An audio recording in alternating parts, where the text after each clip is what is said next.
Good morning and welcome to today's panel, where we'll continue the conversation about power markets.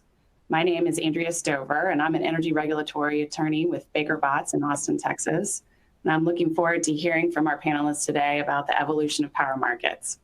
Over history, the methods and markets for generation and the delivery of power have constantly changed, and those changes have accelerated, particularly in the last 20 years, driven by many factors, including the increase in renewable generation, changing technologies promoting energy efficiency and demand-side management, the decline in coal generation, decreasing natural gas prices, and many other factors.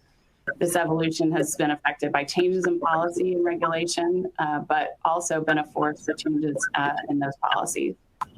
While we anticipate, or at least hope, that the pandemic will be short-lived and the impacts on power markets will be temporary, today we'll discuss what, if any, lasting changes we might see, and we'll also talk about some broader issues that impact the markets, what might be helping or hindering the efficient operations of markets. And we'll also discuss recent changes at the federal level and what different outcomes in November could mean for the future of power markets. We have three distinguished panel members today. First, I would like to welcome John Berger. John is the president and CEO of Sunnova, founded by John in 2012. Sunnova is a leading residential solar and energy storage service provider. Before Sunnova, John was the founder and CEO of SunCap Financial, a residential solar service provider. Next, we have Mark Goodwin, who's the CEO of Apex Clean Energy. Apex is a privately financed developer, owner, and operator of utility-scale wind, solar, and energy storage projects. Mark has dedicated more than 15 years of his career to the renewable energy sector, including previous positions with Horizon Wind Energy and Vestas Wind Systems. Finally, we have Chris Shelton, who's the Chief Technology Officer and President of AES Next. Chris has over 20 years of technology-related investment, business development, and systems architecture experience, and has been a leader in the origination and expansion of new business efforts at AES. So we'll turn it over to the panelists first to give brief presentations about themselves and their businesses, and then we'll take some questions. I'll have some questions for the panelists, and we'll take some questions from the audience. So John, would you like to make your presentation first? Thank you, Andrea. We don't have any slides, but just a brief introduction.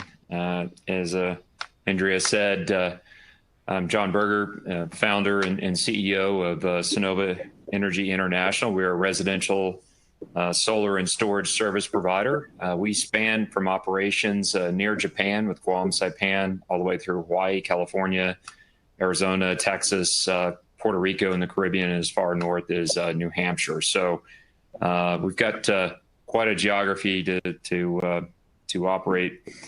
We essentially, through a dealer model, not unlike AT&T Cellular, DirecTV, and ADT Security Company.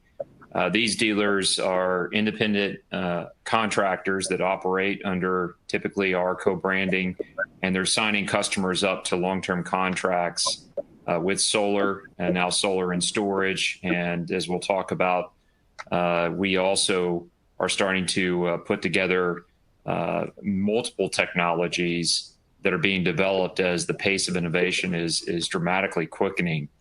With regards to each home, that would mean that we have solar panels, we have inverters that are getting more intelligent and smart, we have batteries that are getting better and better, and then we are looking to add generators, maybe even a quiet gen set, and then even fuel cells. We are doing some work there, along with load management and EV charging, et cetera. So each home is a mini utility, if you will, and then we aggregate all of our customers together, and we'll be participating either in a microgrid or in the local grid with regards to energy capacity, markets, and so forth. So we are a wireless power company is the way to think about it. And we've been able to grow quite quickly. We did go public last year on the New York Stock Exchange, and a bit of a sign of the times are, the equity has done pretty well, very well. The growth rate is tremendous. And so we're seeing a lot of tailwinds, if you will, at our back that are really propelling us forward ever faster. So we're looking forward to 2021 I think everybody is actually, just to be done with 2020. But we're quite proud to call Houston home. We obviously are the largest renewable energy company, certainly the only ones headquartered here in Houston, and it does take some bravery to build a solar company in the middle of oil and gas capital of the world. But Houston is changing, and changing very rapidly. We feel very welcome here. We have been recruiting, and indeed, a lot of my management team, comes from oil and gas, and so we're increasing our recruiting from that industry, that part of the energy industry, and it's gone quite well. So we're very proud of the demographics, the diversity here. Houston is the most diverse city in the United States. Most people, that would be surprising to them. And we're finding very, very talented folks. And so we're very, very happy to call Houston home, and looking forward to continuing that Houston will take the next step to become the new energy capital of the world, or remain the energy capital of the world, along with our oil and gas friends. But we are looking for more leadership. We're looking to broaden the leadership out, and I think that's important. We're going to hear from my panelist as well, is that we need to hear more voices rather than the typical historical voices of bigger companies, because things are changing quite quickly. We can see it with one of our partners, Tesla, and just look at how much wealth creation and how many traction they've gotten despite a lot of skepticism. So things are happening in an ever quick fashion, and we need to look towards more of those innovative, fast-moving companies and their voices and what's happening in the future. As we move forward, we're again proud to call Houston home, but Texas is a great place where we feel like, and we feel Sunnova is that kind of combination of that rugged perspective on life, and that capitalistic view, and going out there and having consumers have the ability to choose their power company. And we also have that embracing, if you will, of technology, and putting all those together, a free market mindset, hardworking entrepreneurship, and embracing a new technology rather than being skeptical of it, is really what's caused Sunnova to be successful here today, and will propel ourselves, Houston and Texas, into the next phase of the global energy industry. I think I'll pause there, and we'll wait for any sort of Q&A comments later on. But appreciate having me here today, and very much appreciate the fellow panelists allowing me to be with them. Thank you. Thanks so much, John. Mark?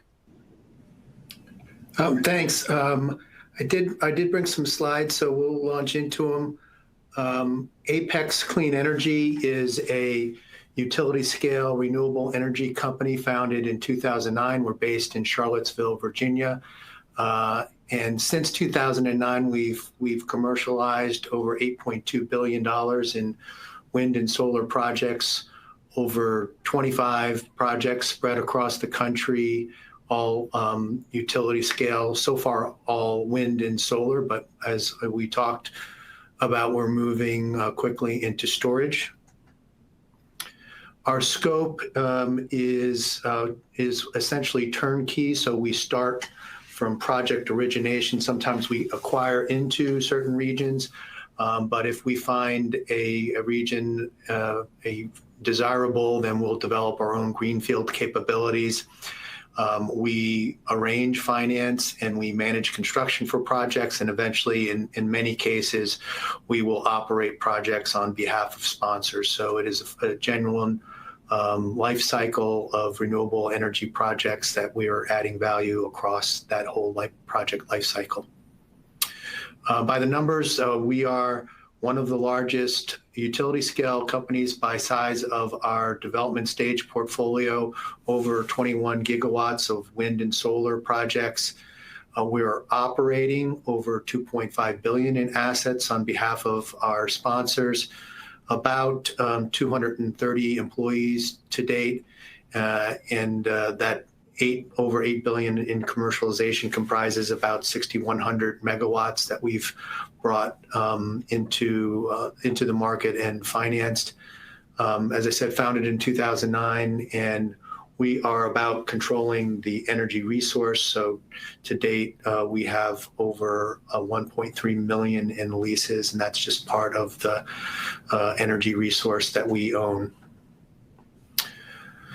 So we're one of the leading diversified portfolios. You can see from the map that our projects are spread across the country in both wind and solar. We're ramping up in the utility storage model, and then we've also recently launched a DER business where we are aggregating 5-ish megawatt solar projects in select states that have a utility solar program. So right now, Virginia is kind of a key state for us in distributed, but we are expanding that business in multiple states as we speak. As we've invested in the portfolio, we've ramped up in what we've delivered, and we're a company that believes long-term in the mission, in the resource model. So it is all we do is renewable energy. So regardless of what cycle we're in, times are tough, times are good, we continue to invest not only in leasing land, but also in interconnects and in forming relationships at a community level. We're not just building utility projects, but we have other services that we're providing. We manage transmission as part of the scope. We are doing energy management from our control center here in Charlottesville, providing ancillary services, and we are engaged in different types of products with our customers. So we have a wide range of utility and commercial customers that we're engaged with. This is not the full list of people, but it spans from Fortune 500 companies to local municipal utilities. We've specialized in unique transaction structures at an offtake, and we're also very good at aggregating different off-takers into large projects so that they can participate in the economies and scale in the large projects that we develop. We have a scope that is comprehensive. So in every category of the development cycle, we have business leaders and subject matter experts.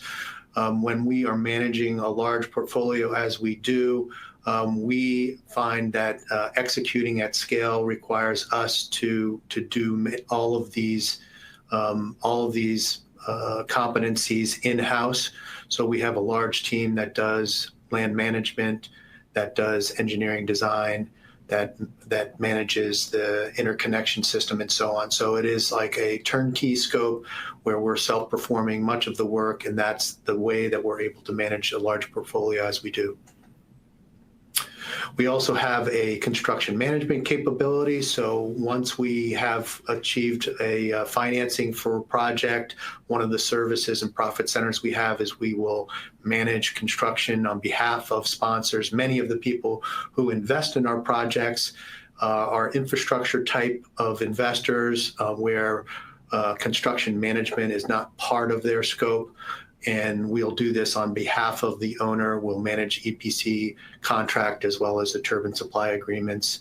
And then eventually we'll go right into asset management. So some of those same sponsors whose core business isn't owning renewable energy projects will hire us to operate projects on their behalf. And our philosophy is to manage projects as if we own them.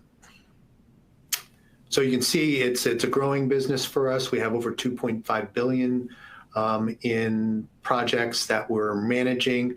Most of these are projects that we developed, but some of our customers or sponsors ask us to come in and operate other projects that they've brought from other developers. So it's a growing business for us, and it is a specialty that helps us to understand the full life cycle performance of assets that we're starting from development into the operating stage. A key part of our work is engaging with communities. So we cannot build a project unless we have social license. And so one of the strengths that we have and a competitive advantage is when sponsors or power purchaser come into an Apex projects, they believe and know that we are not sparing any effort in engaging with the communities. Finally, we believe that it's important for us to be leaders. One of our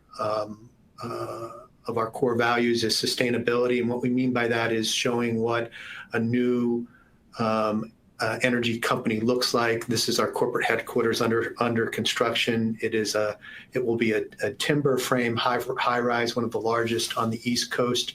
And we're excited that this will be one of the most sustainable buildings of its kind, and it will be a net zero building. We'll occupy the top 3 floors, and we'll be renting out to other kind of sustainable companies. So excited about the leadership that we're showing, not just in the products that we have, but in the way that we conduct business. Thanks. Thanks so much, Mark. Chris? Sure. Hello, everyone. It's a pleasure to be here again through the Baker Institute at this event. I've enjoyed it in the past. I'll give a little bit of background on AES. We're a company that develops, owns, and operates power facilities, utilities, and renewable energy across 12 countries. And our major clients are utilities, mining companies, the modern technology companies, data center companies. We primarily develop clean energy solutions today. So we're developing and building about 3,000 megawatts of renewables each year. That's largely a combination of solar, wind, and energy storage now, mostly in the United States, a little more than half in the US and half outside of the US. And that's continuing to accelerate that growth. The purpose of the company is to accelerate the future of energy together with our clients. A big part of that is change, right? So if we're bringing all the new solutions into the market, understanding the context in which those new solutions come in has kind of been a hallmark for AES. We've been present in the industry, driving change and working with stakeholders through change through the 35 years that the company's been around. All of our work boils down to really 4 product lines or areas. The first is new clean energy, where we help clients achieve a higher standard with their energy use. There's more and more clients are looking for ways to really up their game in relation to the footprint of their energy. So we engage with them on those efforts. The second one is advanced energy networks, which is really the transformation and reimagining of the role of utilities and also the digital platforms that are emerging in our industry and pulling all of those together. So we're in the process of doing that around some of our utility companies, and that's very exciting. The main benefit for clients is, obviously the access to the energy, but also with the onset of the digital tools, it's the insights around their energy and how they can improve their business with their energy choices. The third is a cleaner reliability focus, and it's basically the transformation of capacity on the bulk electric system and the provision of local capacity needs for clients, large clients. And then finally, as we've been embarking with clients over these many years, all of our innovation efforts, we've tried to focus them on developing what we call scalable ecosystems. So there are some businesses now that AES has been a part of developing that are scaling to serve the rest of the industry. And those there are 3 of them. One is called Fluence, which sells grid scale and C&I energy solutions. It's the leading provider of those services around the world. The other one's called Uplight, which is one of the companies in the portfolio that AES has invested in and helped develop around, that serves utility companies in their transformation, the way I was describing AES is doing with our own utilities. And then the last one is some innovation we're doing around solar designs that to help accelerate the deployment of solar solutions. So that's the comprehensive picture of AES. My role there is focusing on developing these products and bringing these new solutions to market. And we do that in a number of ways. We work closely with our businesses and our customers, and then we also work with a lot of startups to help grow these solutions. In terms of the topic today, I think it's really a great topic because the market designs and the signals that markets provide have put a lot of energy on the innovation of this industry. I mean, this is what drives the innovation. I think the complication of that is just that the policy regulatory frameworks have been very spotty, and they have not really stabilized. They keep changing. So it keeps it interesting, but it makes it hard to scale the same solution across the United States. I think the implication of all of this is that it's can introduce risk, and in addition to that scaling issue.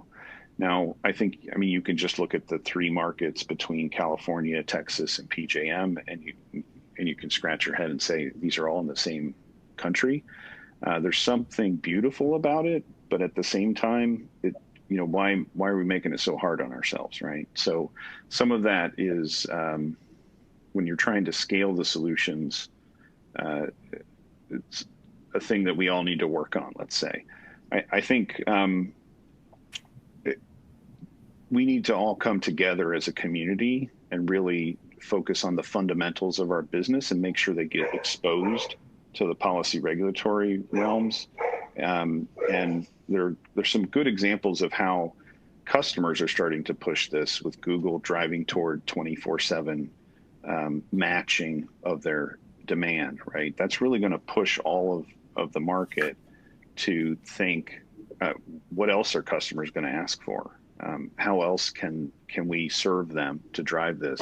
And the markets like PJM, like the ERCOT market, those markets really, I think, create fertile ground for those types of innovations.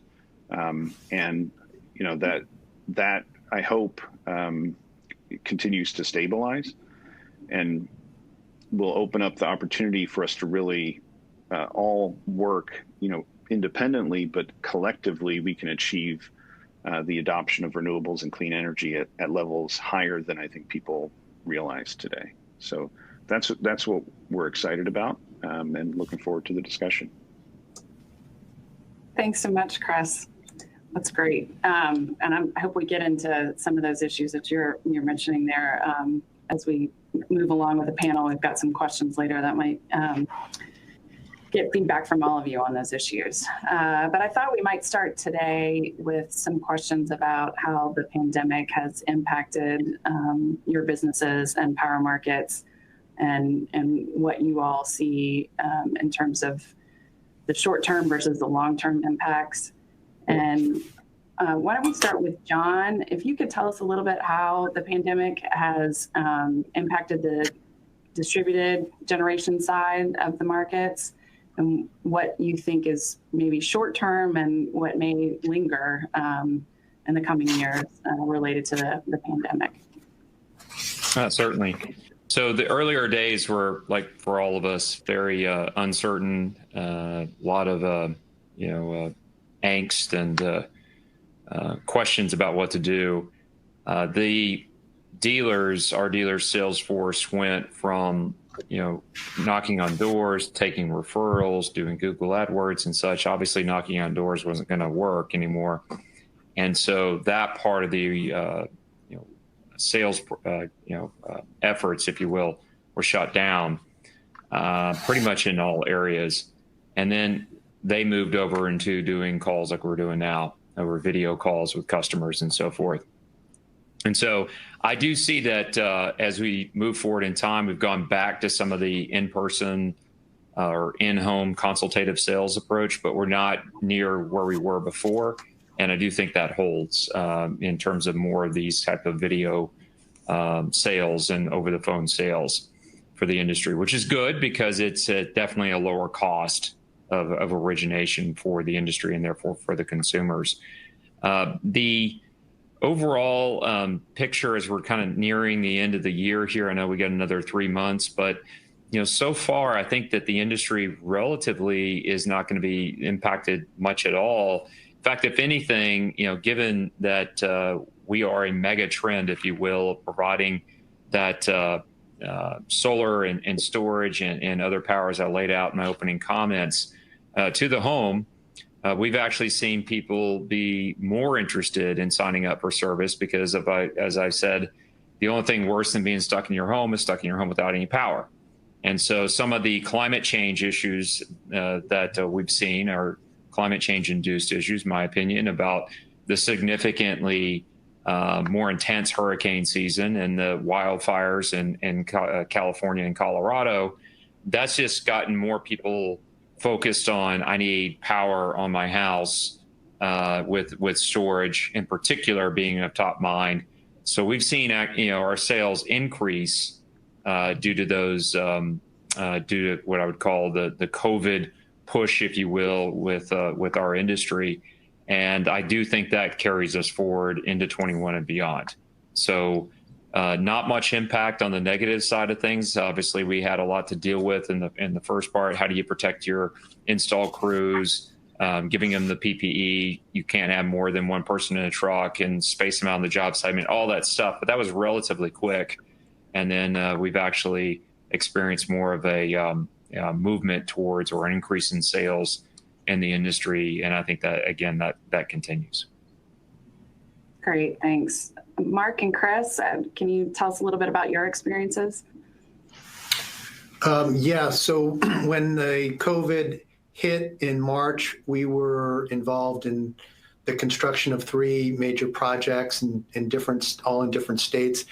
And that was like kind of a time of like uncertainty and concern on how the COVID and social distancing would play out in the work that we do. So that was like kind of the first key hurdle to understand.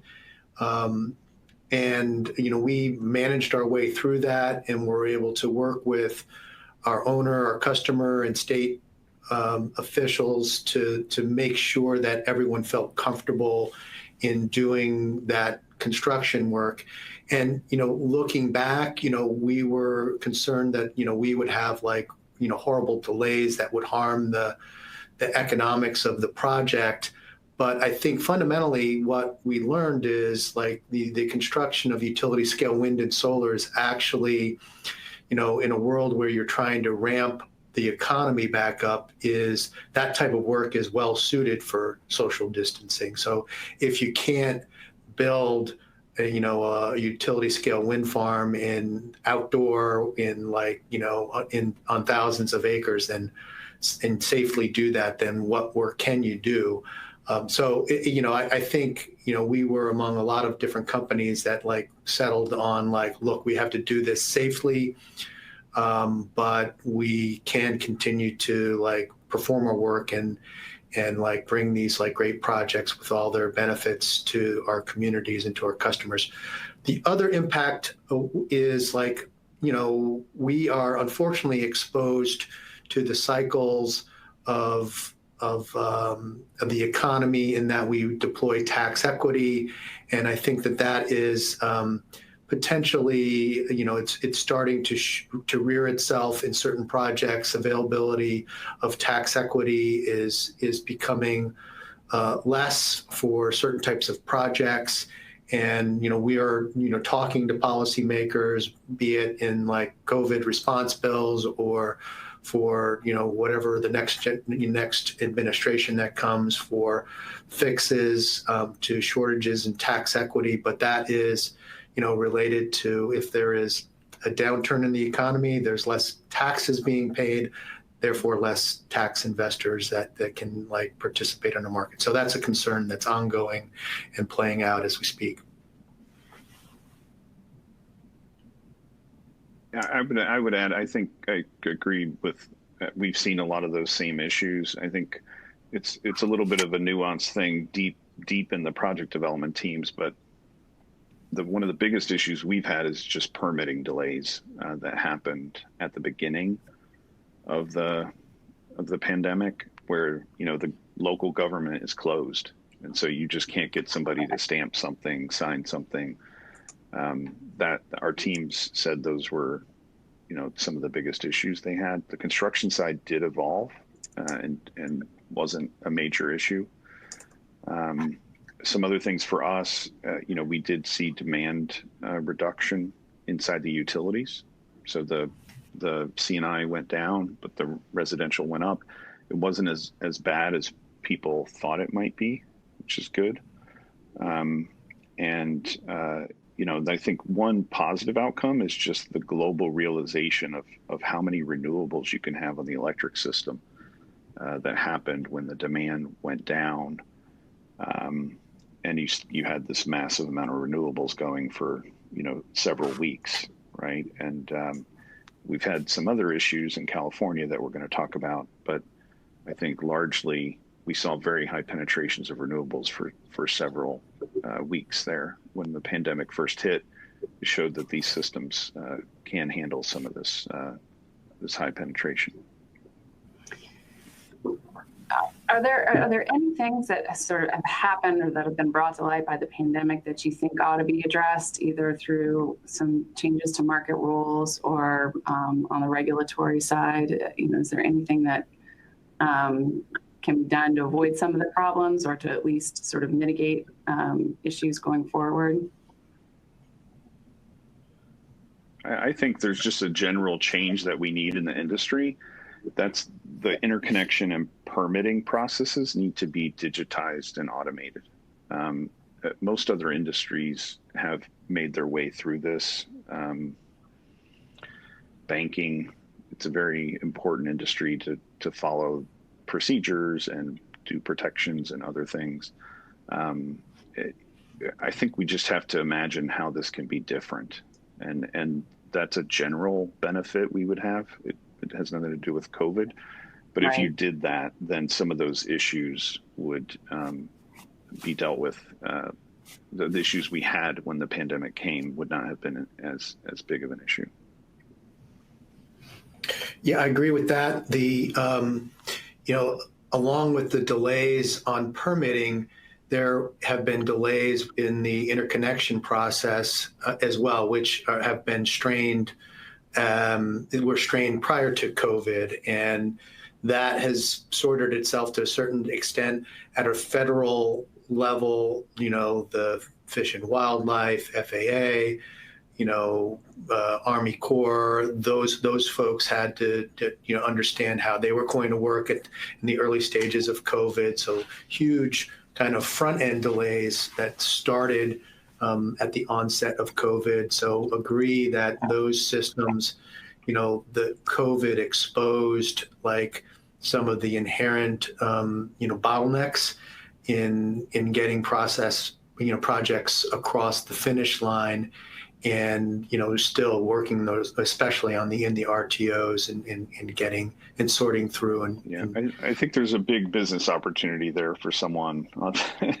But I don't know how you approach it. I don't think we're going to take that one on. But they're digitizing this stuff and transforming how these studies are done and everything. It's time we need to upgrade this as an industry. John, did you have any thoughts? Just that I agree. It's been pushed along by the pandemic, but not all utilities have gotten on board, and authorities having jurisdiction, which is really unfortunate. And it would help them more than it would frankly help us, or at least as much. And so totally agree with everything Chris said. It's time for them to get on board. And, it's not that hard to put some of the process, at least on my side and residential, put this in place. And we continue to push, but I think some folks within the PUCs need to, say this needs to happen. We're looking forward to being able to work and make this process more efficient and certainly a lot less time consuming. Great. Well, outside of the impacts of COVID, what do you think right now are the biggest challenges facing power markets relative to your lines of business? And I don't know, Chris, if you want to start with that. Well, one thing that caught my eye as we were prepping is just the something we try to challenge ourselves on is to not assume that there will be a post-COVID. So as much as we would like that, so we've been doing scenario planning around what if this mutates, what does the world look like if we don't get a treatment or a vaccine? It's a somber process, but it's something I think we all, the idea of everything springing back is not certain, right? That's not necessarily as much as it feels like it's going to, and it's probably likely, but that's one of the things that we've challenged ourselves on. And when you do that, some of the things like we just talked about, the idea of things are going to be incredibly digital if that happens. If we have that challenge, it just the whole world's going to become, digital primary. And so I think even if we don't end up in that scenario, which I desperately hope we do not, that thinking is making us think about those digital changes. So I would say that's a general benefit of thinking through that. There's just a ton of opportunity to digitize, this, like we said, let's say interconnection, that whole process. Computing power is getting insanely cheap and powerful. We got to figure out a way to get that part of our industry upgraded. And I'm not picking on any one in particular. It's kind of all of us. We're all playing our part in that traditional approach to that problem.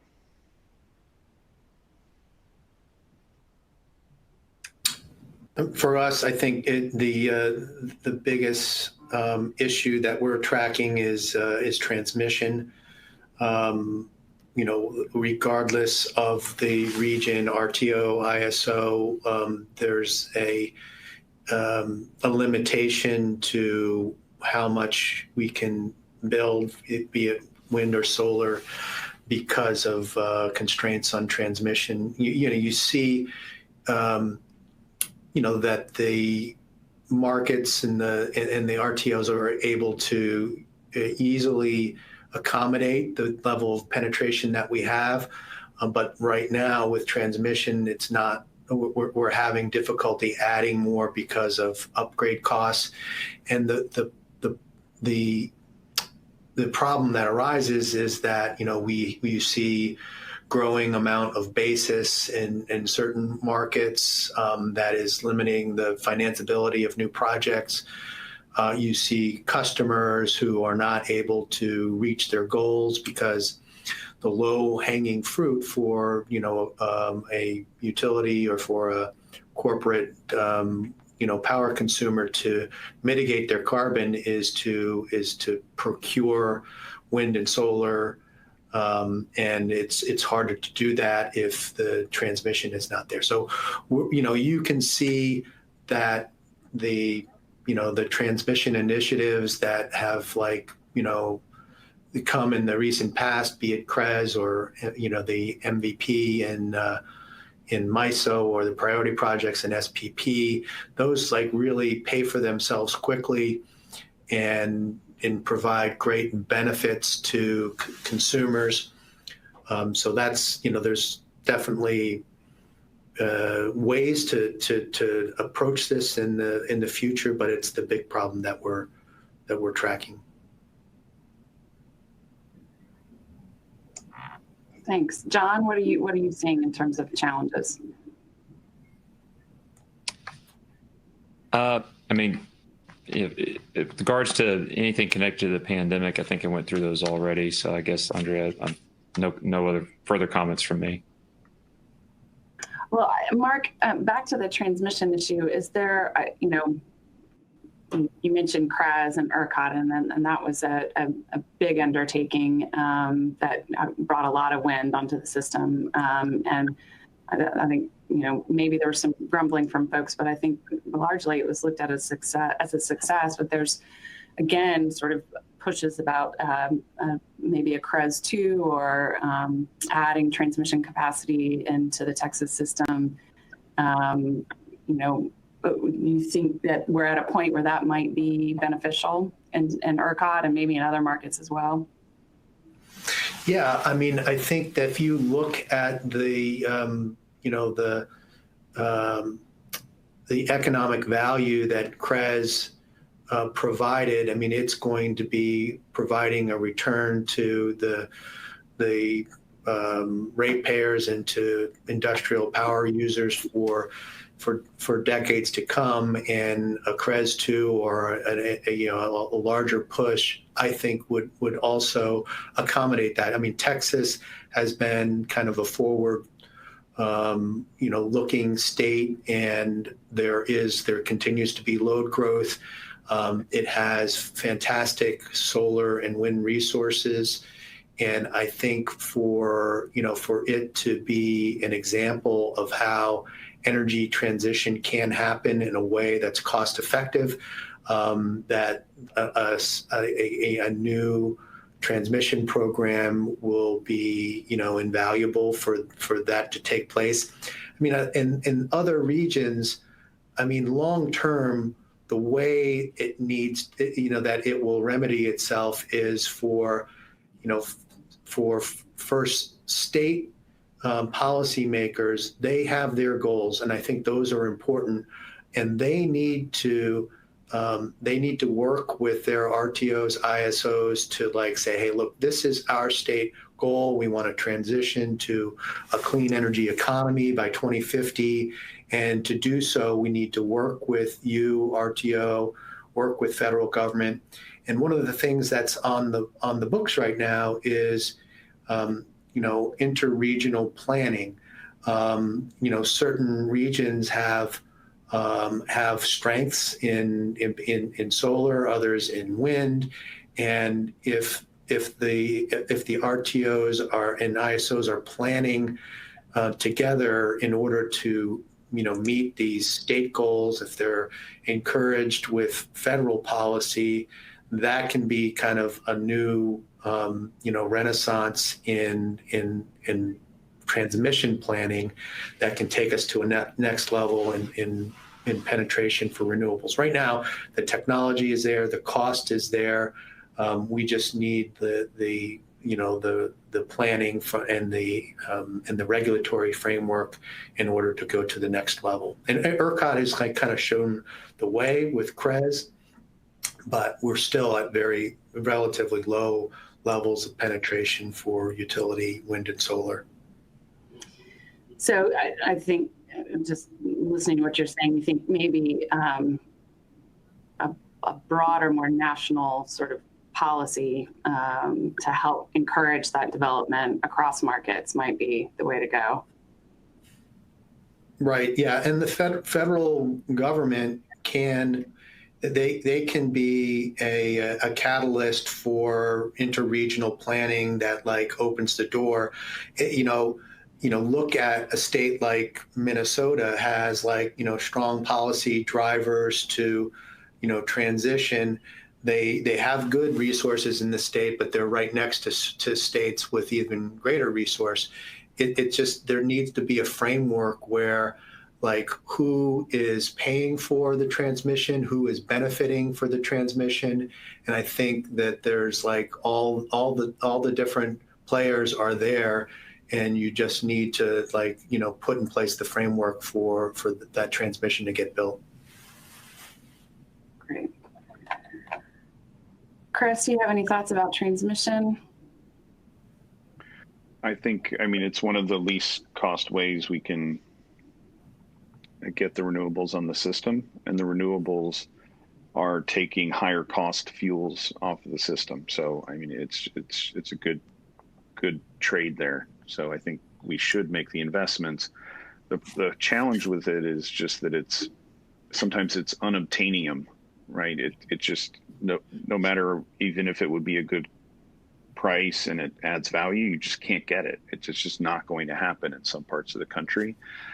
And that is a challenge. So I think, what do we do instead? I think we need to do storage, at the renewable, storage on the load side, storage in the transmission system, help solve this. Because the utilization of the system is so low. So one thing we can tap around transmission is to use it more. If it's about 40% utilized. So there's some interplay that's helpful in Texas, right, where you have the transmission that's there. If you can use the same CREZ that's there for wind, for the solar, because they're not, they come at a different time on average. Those kind of things we need to tap by blending the sources in the regions to maximize the transmission use. And then another opportunity is on the high voltage transmission system. For reliability reasons, that system is largely 100% redundant. And so there's an opportunity for storage to completely unlock that. Once you have enough storage on each end of a transmission system, the speed of that storage is enough to make up for the contingency that was designed into the transmission system. But it's going to be a while before people get comfortable with that. But that technically is a solution to getting more throughput off of the transmission system.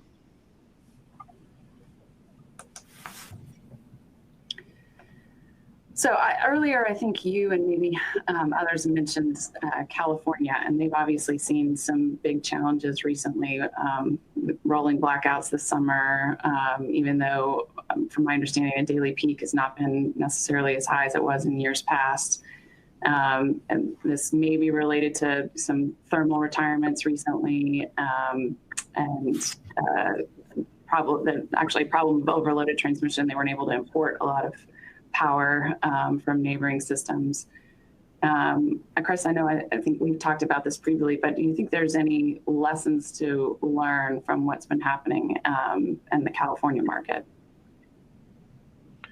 Well, since you just mentioned the transmission piece, I'm not necessarily relating it to the events that just happened, but the interconnections between places like California and the rest of WEC, those are reliability limited transmission systems. So again, you could import more if you thought about the role of storage on both sides of a transmission line, helping you to mitigate the risk of losing that line. But in terms of this event, I don't want to wade into the debate of exactly what caused the events in California. I think I'd like to focus forward, and it's really about taking advantage of the assets that California has as an insurance policy against future events or future blackouts. There are plenty of assets that could have responded more nimbly in the market, but they weren't set up in the right architecture and the right systems to do that. Now, in the other parts of the country, like in Texas and PJM, you actually do have assets set up that way. But in California, they, for some reason, they just really haven't embraced this. So there's just a big opportunity to do that. So you can do it with C&I companies, but you can also do it with residential. So one of the portfolio companies I mentioned, L.L.P, is doing that by aggregating thermostats for clients all over the United States. And if you put the right, very basic incentives in place for getting all those things connected to the bulk system, they can be very low cost, and you can do it in a way where the clients don't even realize the impact when you plan it out and integrate it properly.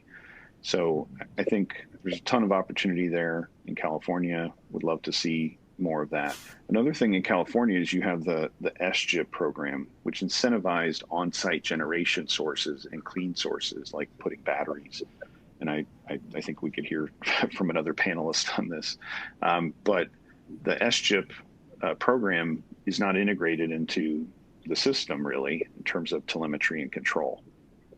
So that was a big miss because they put a ton of money into incentivizing that with essentially cash incentives for the installing batteries and other on-site, and they missed the opportunity to get it integrated. Yeah, John, I think Chris is maybe referring to you. Do you have some thoughts about sort of the state of the California market and what's been happening? Yeah, the recent trend is a bit concerning. They've gone very much into overdrive on and not being extremely thoughtful about consumer protection, putting a lot of different rules in place. I think that we should be as a company, first of all, if it's a solar service provider, we carry, millions and millions of dollars of cash reserves versus an independent contractor that's quote putting panels on a roof. Those are treated the same. They shouldn't be treated the same. We should have more licensing. We should have more cash reserves. Instead, the state wants to say, no, we'll take all the cash and then manage it.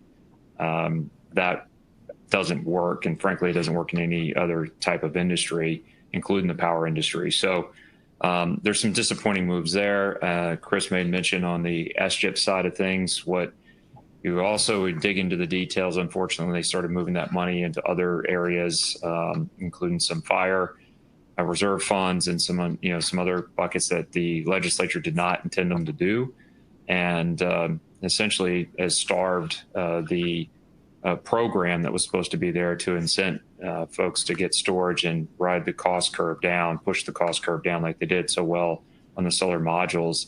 It's just not there, and it doesn't look like more money is going to get allocated for that program either.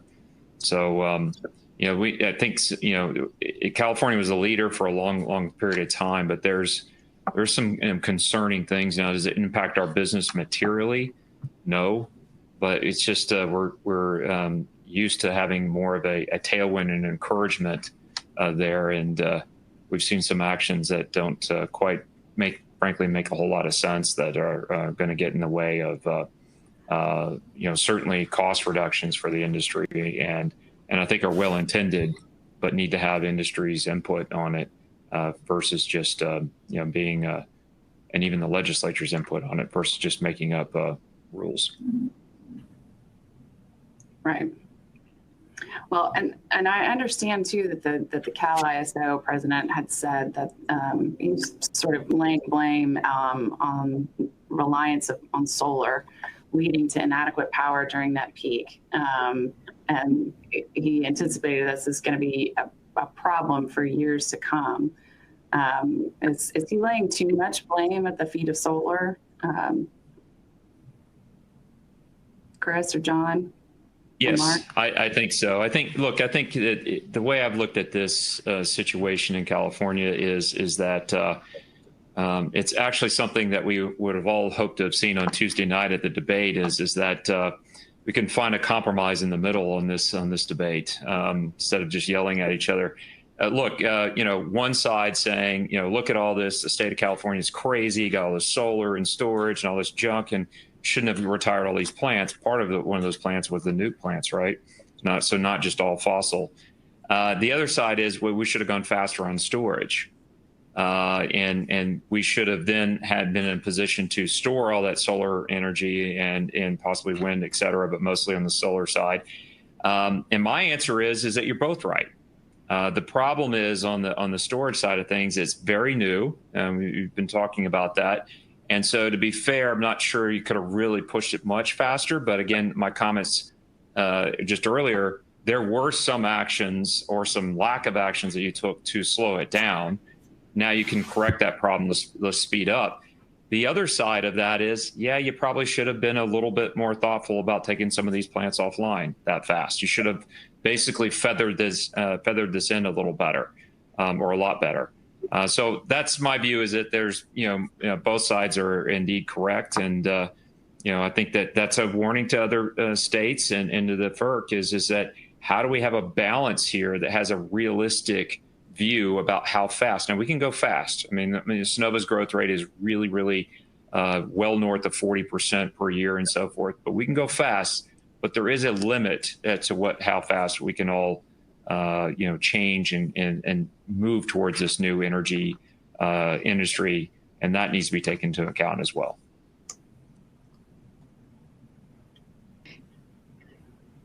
Chris, do you have any comments? I guess, well, we provide all kinds of solutions on every side of this in California, right? So we have gas plants. We have gas plants that are set to retire. We have new gas plants that were added. We have battery solutions throughout. And we have solar, wind, solar storage, and uplight is on the demand side also in California. So I think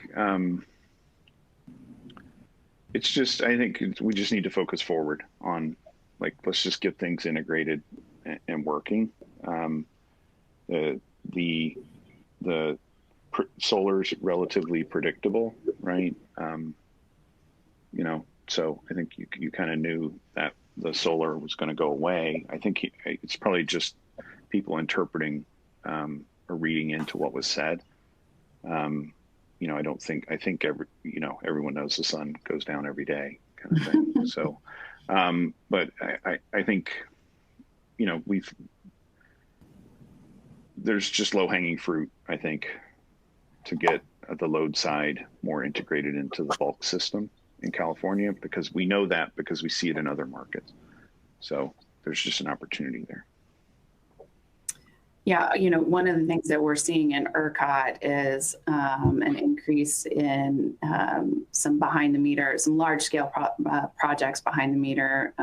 Last year, for example, Occidental announced a 16-megawatt solar farm at their Goldsmith facility in the Permian, and I assume that's happening, in a lot of different markets across the country. How do you think those types of projects are going to impact power markets? Mark, I don't know if you want to take that. I mean, we're excited about this trend. That's one of the, we talked earlier about, like, the challenges of, like, injecting, large numbers of megawatts in certain regions of the country, needing more transmission. So, like, if you're thinking about this from a big picture perspective of energy transition, behind the meter makes all the sense in the world.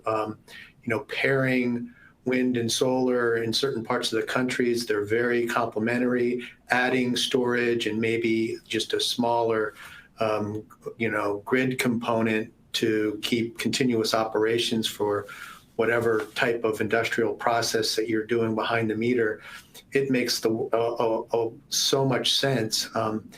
For me, it's a shortcut to energy transition where, people who are relying on a grid connected electricity source for their industrial process, if they take that behind the meter, they're making it possible for large parts of the industrial sector to become decarbonized quicker. So we're big supporters. The challenge is in, whatever process you're running. In many cases, they have their own cost considerations that are wanting to run continuously. So adapting, a variable resource like wind and solar to that is part of the challenge. And storage, depending on the cost, can really help. But we're contemplating a couple of different large behind the meter applications that I think will be exciting. Great. John and Chris, do you anticipate seeing more of these types of projects, and how do you think they'll affect the markets?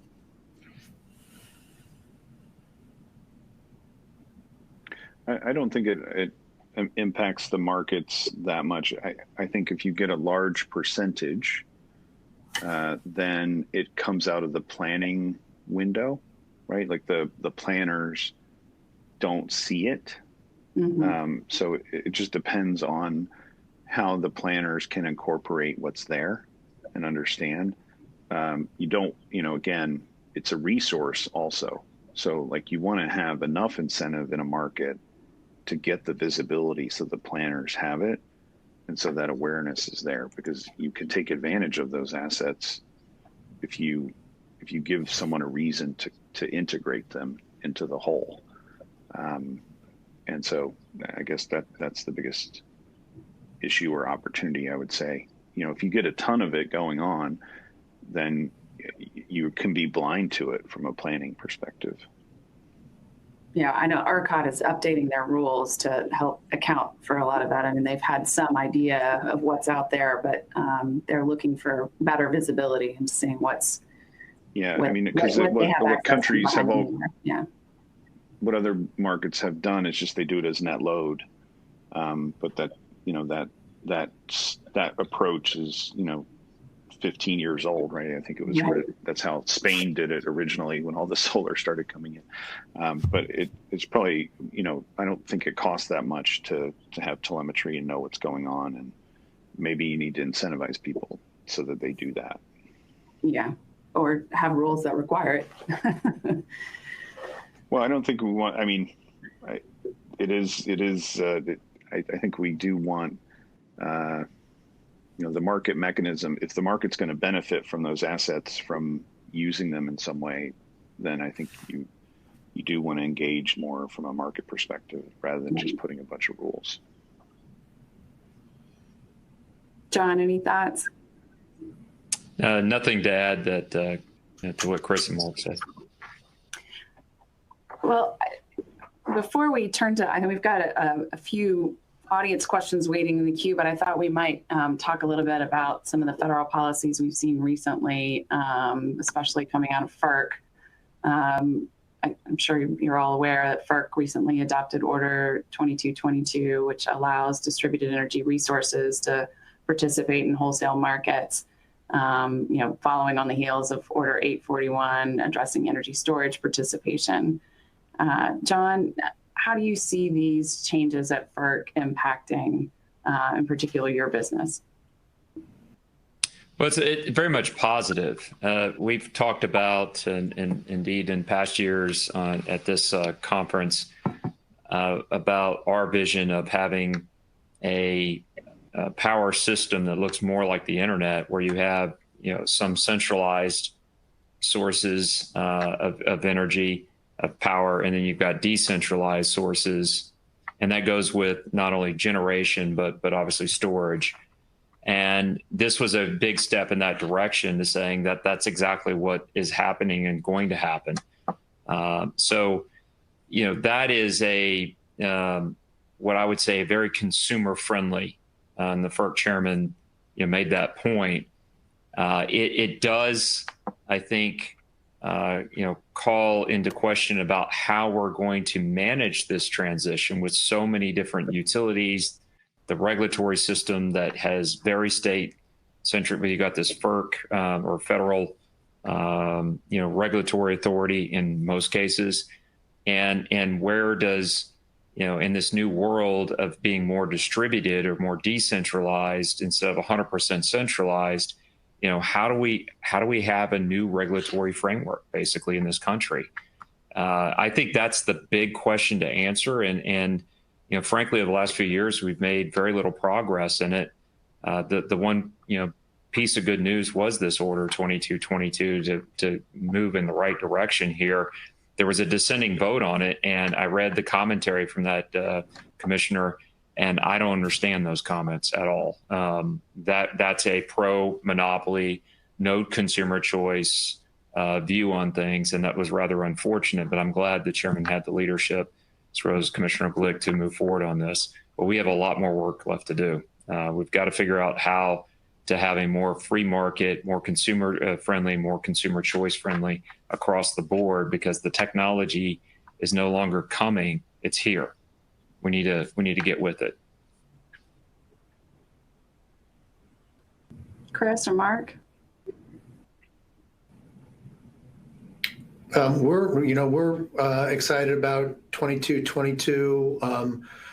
How we would participate is in at a community solar level. The scale of the projects that we're looking at are on the 5 megawatt size, and we're looking to aggregate those and use traditional project finance to build those at this is like it's one large project.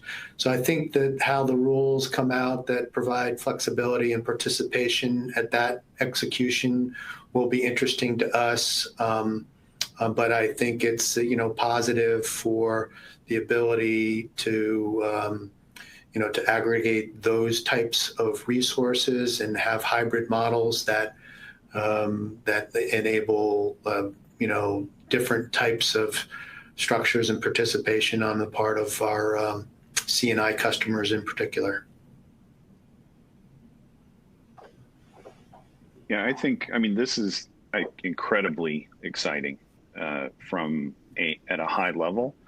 It's what, I always joke around that the electric system, nothing in the electric system is a white paper, right? People always talk about the way they want some new technology to come to market, and there's always it's always a lot messier than that, and unfortunately that may be the case with this, but on the surface it looks pretty incredible. I think it's watershed moment for the whole idea, in the white paper universe of virtual power plants and all of those ideas. This really does move in that direction in a big way. There are huge loopholes when you read it for the local regulator. So it will again come back to what the state regulators want to do. And how they want to engage and how the utilities engage the regulators and what their incentives are to do such things. And that varies a lot by state. So that's still present in the FERC order. So, but if you look at it at a high level, it could, if the states engage and if somehow the incentives are really aligned, it could be as meaningful as the 90s deregulation of telecom for energy. It could be at that level if it really gets implemented the way it's written. Right. Devil's in the details. Yep. On the other hand, I think earlier this year we saw FERC approve some buyer-side mitigation rules in the New York ISO and expanded PJM's minimum offer price rule, both of which have garnered some opposition and concern about impacts to renewables. What are your thoughts about the possible impacts to renewable generation and those markets as a result of those rules? Well, the MOPR has been very disruptive in PJM. It's kind of brought a lot of uncertainty to the market. It's it's added cost. It's a policy that needs to be reversed. We've kind of been just fighting our way through and trying to partner with with the power purchasers and sponsors to to figure out how to keep moving forward in the region. But it's, I think, intended to be disruptive and harmful for renewables, and it's having that effect. We're still getting stuff done, but it's like a unnecessary uncertainty impediment to the work, and it's a big cost to power purchasers and kind of having to double pay for capacity.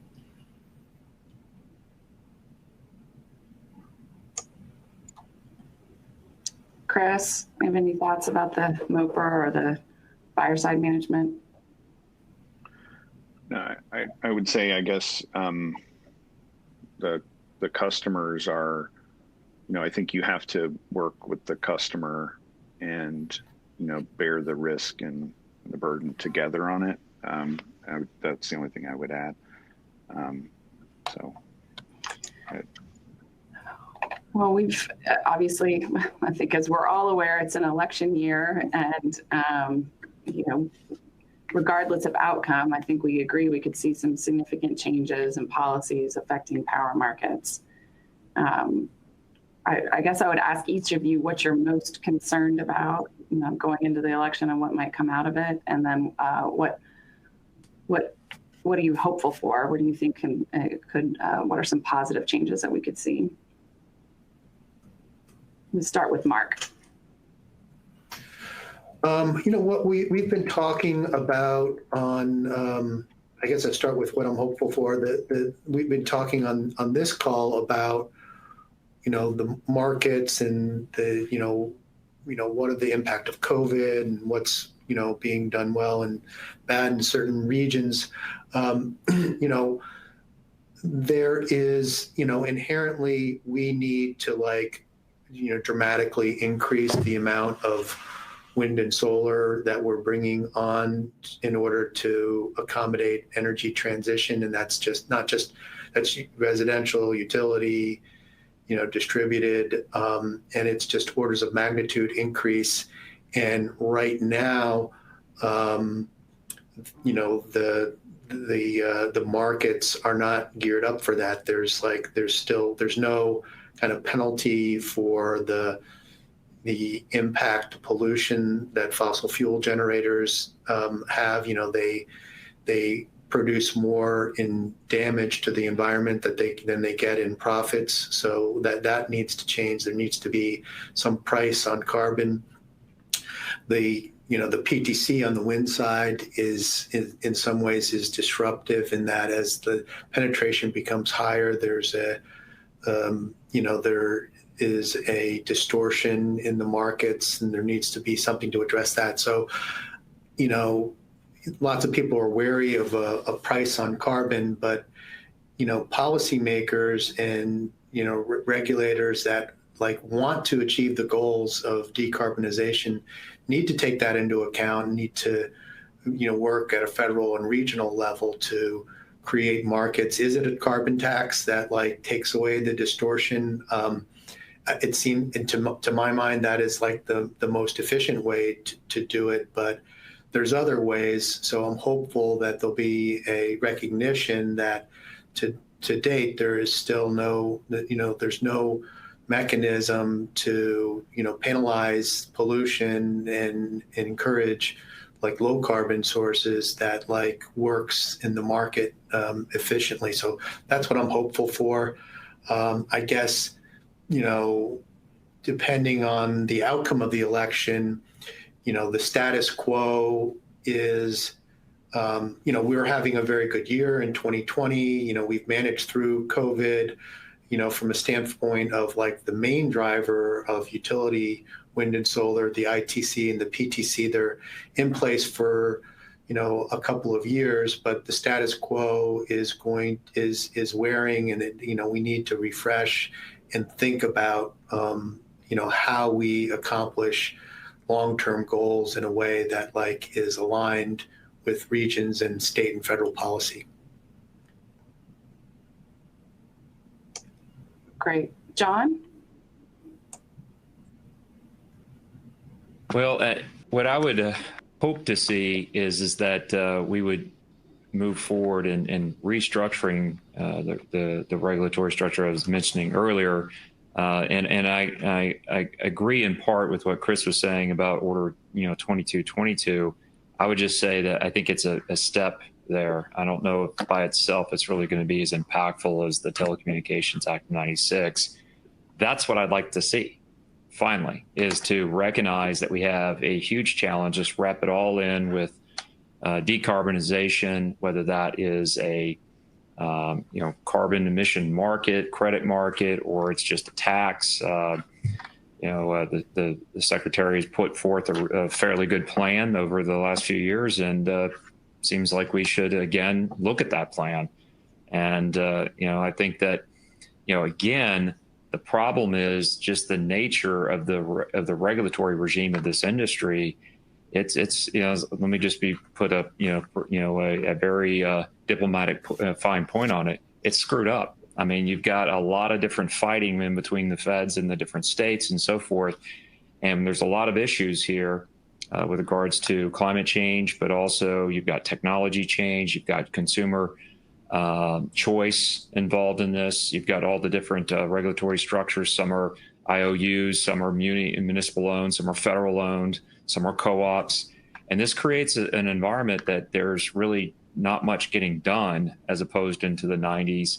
And I'd like to see that changed. And I don't know, regardless of the election outcome, though, I'm not as convinced that we are going to see a lot of change. And the last thing we want to do is dump a bunch of money in to the system, say $2 trillion has been thrown around into a very inefficient system that's not, set up for, in terms of regulatory policy, to efficiently decarbonize, because the cost structure is going to go up, tremendously. And that is a concern of mine, is if you just turn over a bunch of money to the industry as it currently is structured, there'll be a lot of waste, quite frankly. So I think a lot more thought needs to be put into this. I think there needs to be collaboration between both sides, all sides, Democrat, Republican, climate change, those that don't want this, don't worry about it as climate change as much. And hopefully we can find a path forward in this fairly, as we all know, very polarizing environment. Thanks, John. Chris, what are your thoughts? Well, I guess the way we had talked, or the way I was thinking about it, is which things might happen regardless, or that we're hopeful could happen. Mm-hmm. I think the PTC and ITC are clearly stimulative. So if you need stimulus, it seems like there's a good shot that those happen next year, regardless. Maybe they get extended in some way. We need to get storage added in there, so it's locked in for storage, no matter how it shows up on the system. I think you might also see some domestic battery industry support in both administrations. Hopefully without tariffs. In the one case, you're probably gonna, the tariffs will still be there. So the tariffs are not helpful. Right? They make things more expensive, and to the degree that they slow the adoption of renewables in this country, which you could argue, if they stay in, they do to a degree. It's just that much longer until the costs come down more, right? Because the experience curve is driving the cost of all of the solar in particular down, and the batteries. So tariffs just stunt that. So it would be. We don't want the tariffs to be there. I think there could, if you saw the Senate go Democrat and with Biden, you could probably see a national energy policy. That would be a very differential outcome if it went that way. I don't know if it would really make it, but it's that one will start to show up, I guess, is the way to think about it. So that we'll start to have that dialogue. Great. Well, we've got several questions from the audience, so I was just going to dive in and try to share some of those. We've got a couple of questions about challenges that face each of your businesses in a regulated power market versus an unregulated or deregulated power market, and what your views are on that. So I don't know. One of the questions was directed at John. I think maybe you previously had remarked on the value of competitive markets. What are your thoughts on that? As I expressed previously, very much pro-consumer choice. We need to recognize that consumers are going to get what they want, which is more reliability, lower pricing, lower carbon, It's very clear. Vast majority of the country wants that. And technology is going to continue to march on. In fact, it's accelerating. I mean, we're definitely, every transition, every technology adoption or every transition is an S curve. It's just a question of what the slope of that curve is. And I said, 3 quarters ago that I thought we were, very much convinced we were on the bottom end of that S and moving up very quickly. And I'm more convinced of that now than ever. So the point is that, in many cases, and if not all cases, government is behind the curve of what consumers want and what technology is doing. But in this case, they are way behind. And they is not just the FERC, it's a lot of the PUC and the state houses and so forth. And again, I think that, as soon as we can give consumers the right to choose their power provider, and the technologies that they want, then I think that we're going to be a lot better off. And this is going to create a lot of jobs, as Chris accurately mentioned. It's going to create a lot of wealth for folks, and we're going to have a much cleaner energy system in this country that's frankly more reliable. And all of those things are very much a positive. The devil's in the details, of course, of how to make that happen. But I don't see how we get to the next level with the existing monopolistic system. We need to change.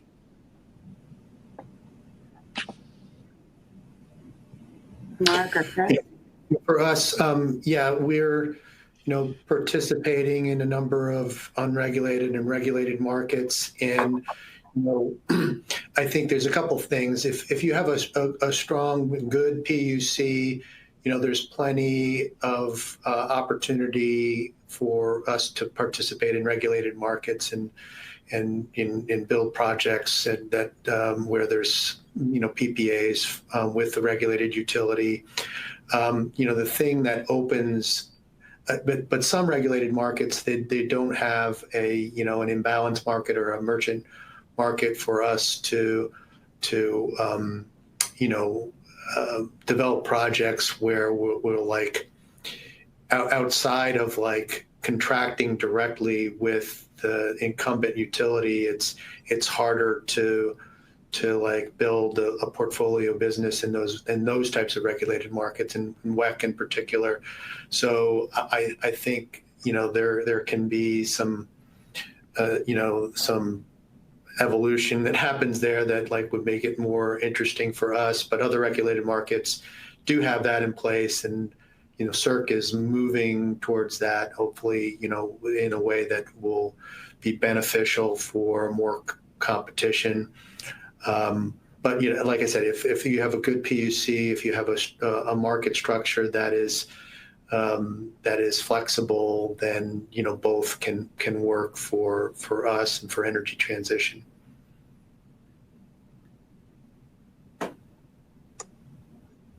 Chris, any thoughts? Yeah, I think there's what's interesting that we see with on the digital side in particular.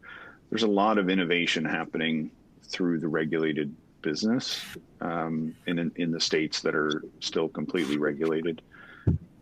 Those usually come through some type of regulator mandates to the utilities to do energy efficiency or demand response.